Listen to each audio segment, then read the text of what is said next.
Madame, Monsieur, bonjour. Merci de nous rejoindre à la une de l'actualité. La coopération algéro-mauritanienne dans le secteur de la santé en matière de transplantation d'organes. Exemple ce matin au centre hospitalier spécialisé dans les maladies cardiaques à Nouakchott, où une équipe médicale algérienne a effectué avec leurs confrères mauritaniens des opérations de transplantation rénale.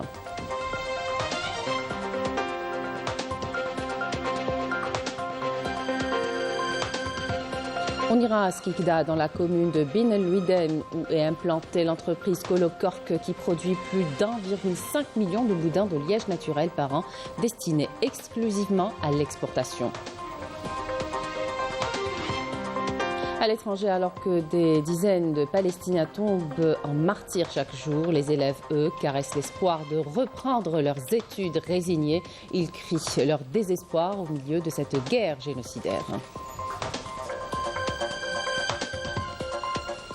Bienvenue à tous. Le président de l'Assemblée populaire nationale, Brahim Bourali, a été reçu hier à Tunis par le président de la République tunisienne, Kais Saïed. Lors de la rencontre, le président Kais Saïed a évoqué les liens de fraternité entre les deux pays et peuples, les relations privilégiées unissant les deux dirigeants, particulièrement le haut degré de coordination unissant avec le président de la République, Abdelmadjid Tebboune.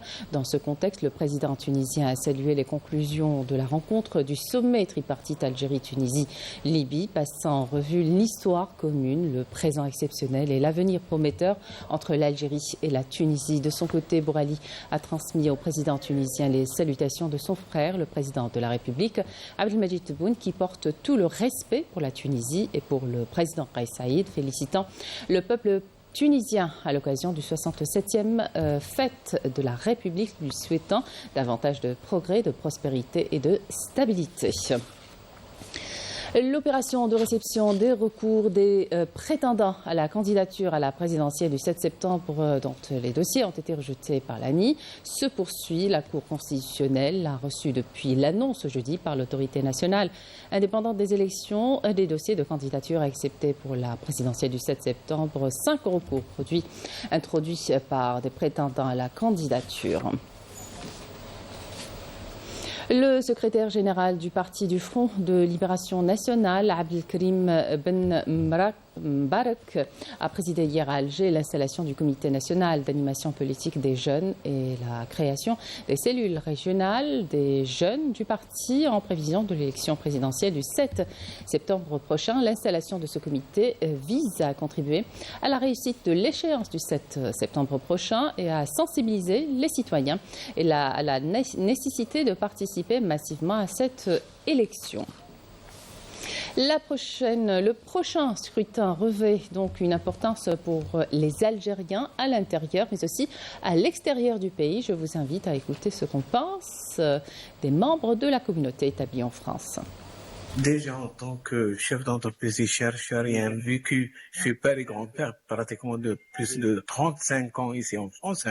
Pour moi, c'est un minimum, de responsabilité citoyenne. L'élection présidentielle algérienne a toute sa place dans cette citation. C'est le plus grand et plus important scrutin.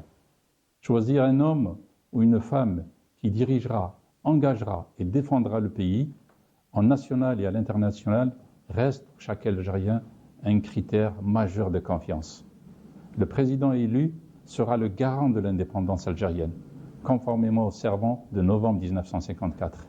Il inspirera à l'international une politique de défense des causes justes et des peuples opprimés.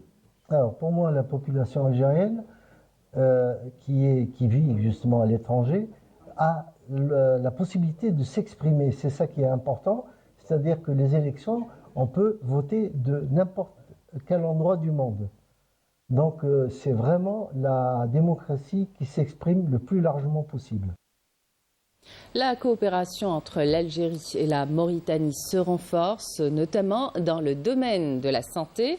Une équipe médicale s'est effectivement déplacée à Nouakchott pour effectuer des opérations de transplantation rénale. Aya Daouf Batiarmani.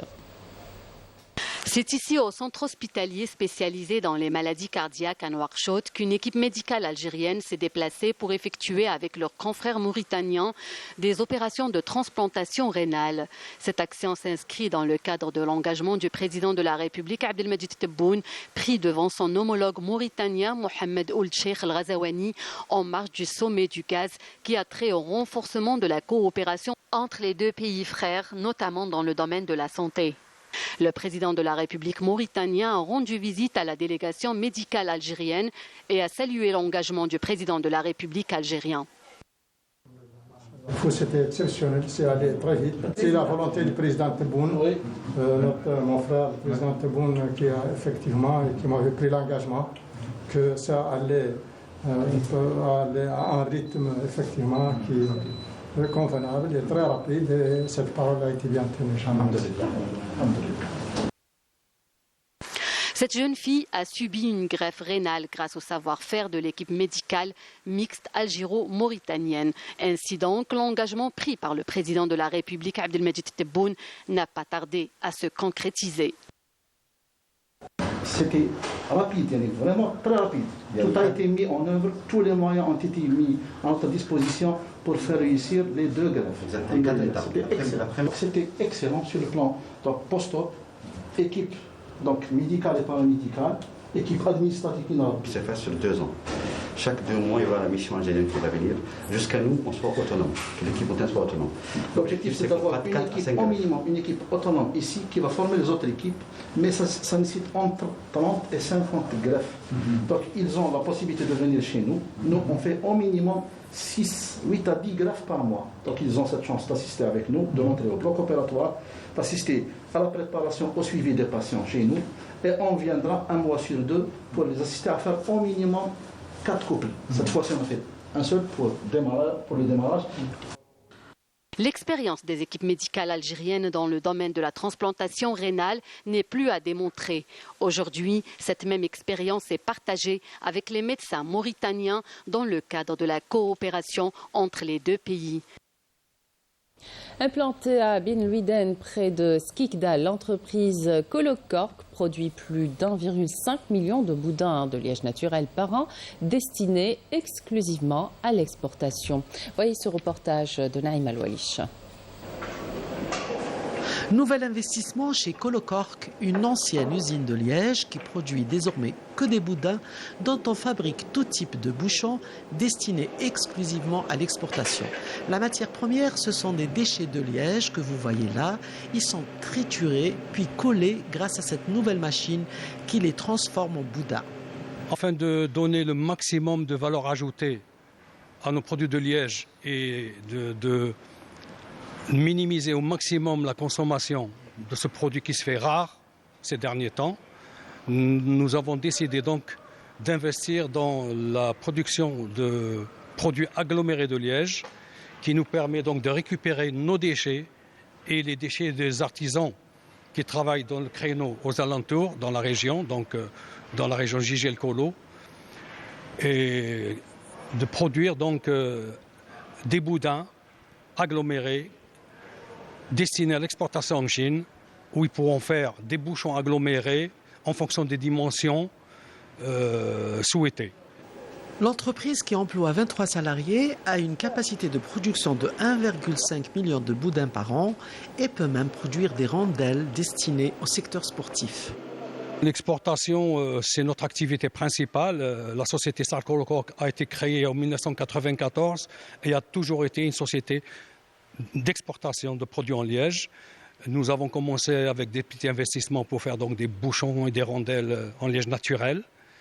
Et en 2018, on est passé aussi aux produits agglomérés pour permettre de valoriser au maximum la matière première, ô combien donc rare et ô combien cher, pour que ça puisse être rentable pour nous. Quand on exporte le boudin au lieu du bouchon, on gagne dans le transport parce que si vous exportez des bouchons, par exemple, dans un conteneur 40 pieds, vous mettez au maximum 1,5 million de bouchons. Si vous envoyez des boudins, vous arrivez à envoyer 2 millions, plus de 2 millions, jusqu'à 2 200 000 bouchons. Parce que les boudins prennent moins de place, dans le conteneur. Et aujourd'hui, le fret coûte très cher. Colocor, qui exporte depuis 2019 la totalité de sa production vers la Chine pour 500 000 € par an, peut produire encore davantage et exporter selon la disponibilité de la matière première.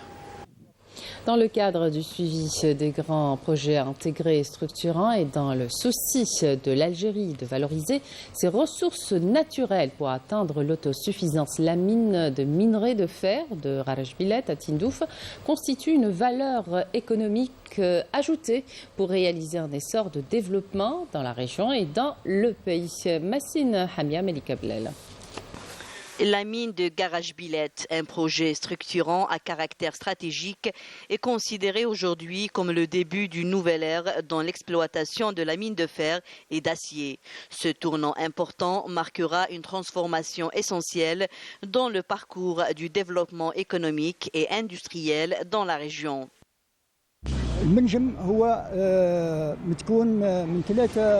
La mine est composée de 3 zones, Gara Ouest, Gara Centre et Gara Est, sur une superficie totale de 40 000 hectares. Nous avons effectué les premières études de réalisation au niveau de Gara Ouest parce que son exploitation était facile par rapport aux autres mines.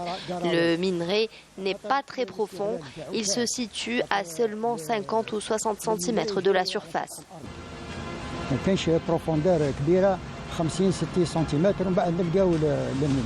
La ligne ferroviaire ouest, un projet vital dont les différents chantiers connaissent une progression rapide. Nous supervisons le processus de dynamitage et d'extraction du minerai de fer. Ensuite, nous effectuons l'opération d'extraction et de concassage.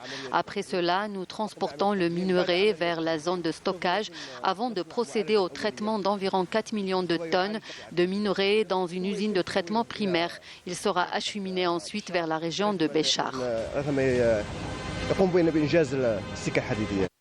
Le méga-projet de la voie ferrée Béchar-Tindouf-Garachbilet a pour but de valoriser les ressources minières afin de soutenir le marché local dans le domaine de la sidérurgie et d'assurer l'autosuffisance en fer tout en développant la région du sud-ouest du pays. Ce projet de Garachbilet est un véritable acquis pour la wilaya de Béchar. C'est un grand investissement qui va insuffler une nouvelle dynamique dans la région. Ce projet va aider à l'émergence de nouvelles infrastructures dans la wilaya de Tindouf, comme les hôtels, le transport et la restauration. Ce projet de ligne minière représente une avancée significative pour le transport ferroviaire en Algérie. Il permettra entre autres de relier la mine de Garachbilet à Tindouf et Béchar sur 950 km et d'acheminer le minerai de fer extrait de la mine vers les ports du nord du pays. La ville de Tamanrasset a connu hier de fortes chutes de pluie engendrant des crues de ces oueds. Une cellule de crise a été installée par la protection civile, invitant les habitants à ne pas traverser les oueds, notamment celui de Tamanrasset et de Tinzaouatine, des pluies qui impactent pourtant positivement l'activité des agriculteurs en cette période de l'année. Le Conseil suprême international des organisations de la société civile a dénoncé la décision de la France en faveur du plan dit autonomie au Sahara occidental présenté dans le cadre de la souveraineté marocaine prétendue, réitérant le droit du peuple sahraoui à l'autodétermination, à la liberté, à l'indépendance. La présidente du Conseil suprême international des organisations de la société civile, Intisar El-Ghouleib, a profondément déploré la décision de Paris qui transgresse la légalité internationale et sape le droit des peuples à l'autodétermination, d'autant que le Sahara occidental est inscrit sur la liste des territoires non autonomes de l'ONU. El-Ghouleib a souligné que la décision du gouvernement français est dépourvue de tout fondement juridique et historique, mais il s'agit plutôt d'une position partiale en faveur de l'État d'occupation marocain qui refuse d'organiser un référendum d'autodétermination comme convenu entre les deux parties du conflit en 1991.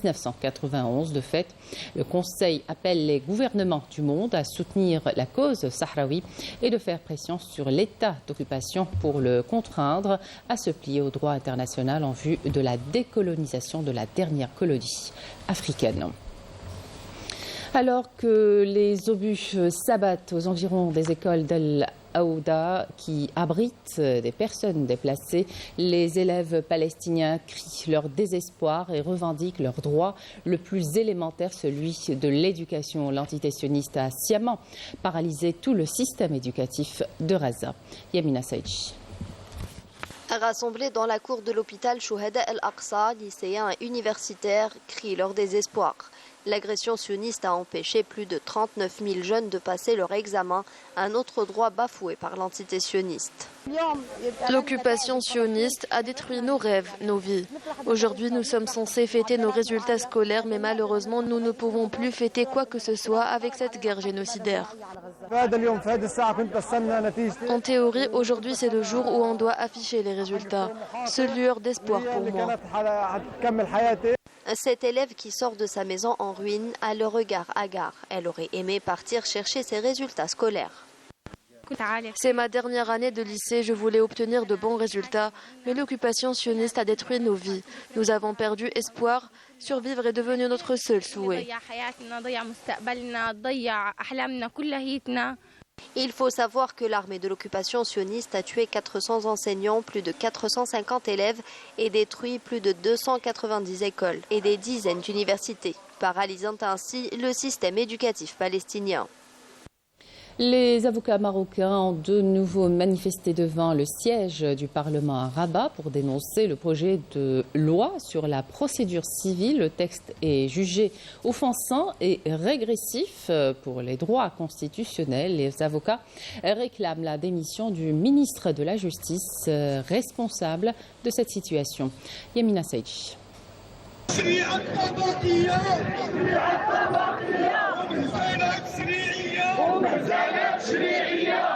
Sous un soleil de plomb, les avocats marocains ont envahi l'esplanade devant le Parlement, réclamant le réexamen du projet de loi sur la procédure civile jugé offensant pour l'intelligence collective des maîtres du barreau. Habillés de leurs robes noires, ils étaient des centaines à scander des slogans dénonçant ce qu'ils qualifient de honte législative et une régression du droit constitutionnel et social. Adopté mardi par la Chambre des représentants, ce projet de loi a été qualifié de catastrophe par les avocats. La profession d'avocat est libre et indépendante et le ministre doit partir. Un slogan repris en boucle. Hakim Bakar, avocat à Knetra, a décrit cette manifestation comme une marche historique contre une législation injuste, contraire à la Constitution et révélatrice des injustices sociales subies par les Marocains. Le président du syndicat des avocats du Maroc a quant à lui dénoncé une régression juridique, notamment à travers l'introduction de dispositions qui lient le droit d'accès à la justice à des montants financiers, créant ainsi une discrimination financière entre citoyens et une atteinte à leurs droits fondamentaux. Le gouvernement, par le biais du ministre de la Justice, défend bec et ongle le dit projet, ignorant totalement les revendications des soldats de la justice, qui semblent déterminés à maintenir la pression pour que leur voix soit entendue et respectée pour garantir les droits constitutionnels des citoyens. JO 2024, 4e journée ce mardi des Jeux Olympiques de Paris. Pour en parler avec nous de Paris, Mokhtar Hamani. Mokhtar, bonjour. Quelles sont les nouvelles pour cette 4e journée ?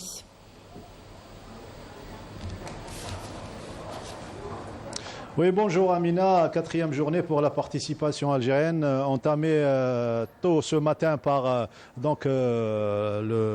l'athlète spécialiste de l'aviron, Sid Ali Boudina, qui était repêché et qui était en quart de finale, n'a pas pu atteindre les demi-finales. Il se contente de ce quart de finale, lui qui a déjà réalisé cet exploit en 2016. Souvenez-vous, c'était à Rio, donc à 2 reprises quart de finale. C'est un grand résultat pour Boudina.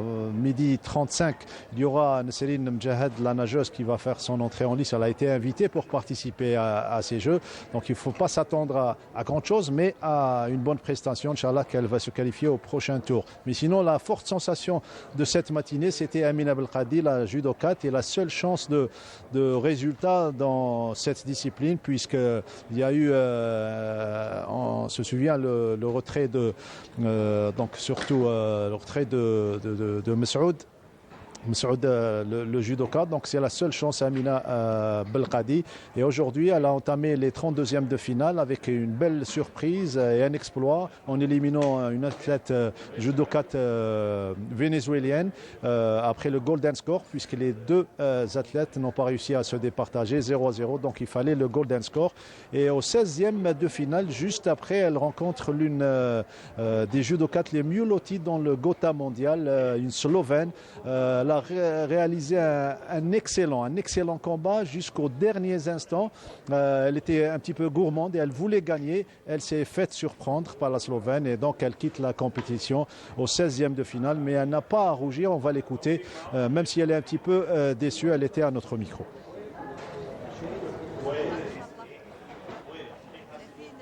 هذا هو الجودو، جودو صعيب. هذا ثانية يعني تغلط تتقام لك. ما كنت انا حقيقة ما كنتش دايره هذا السيناريو. كنت رايحة كنت دايره لوبجيكتيف تاعي نروح بعيد مام بوديوم، باسكو انا نشوفوا باللي وجوه جديدة في البوديوم البارح والبارح، لكن للاسف سمحوا لي ما.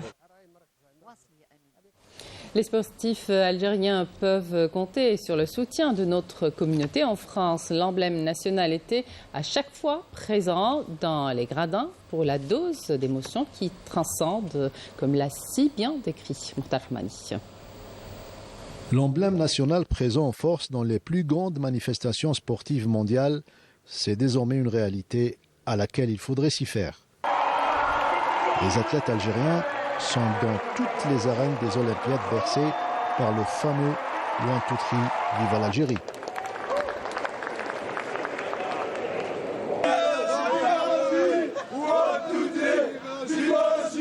Inch'Allah يطلع الدرابو dans cet pays ونسمعوا النشيد ان شاء الله هنا يفرحونا ورانا معولين عليهم ان شاء الله يجيبوا لنا هذه ميداي شرفوا في البلاد ان شاء الله. ان شاء الله يربحوا كامل لي زالجيريا في لاتريتيزم. 1 2 3 فيفا l'Algérie. 1 2 3 viva l'Algérie. Et il suffit de diriger son regard vers les tribunes et vous avez cette dose d'émotion qui vous transcende pour donner le plus de vous-même. Car naître algérien et l'être constitue une force sans limite et qui est notre raison de vivre.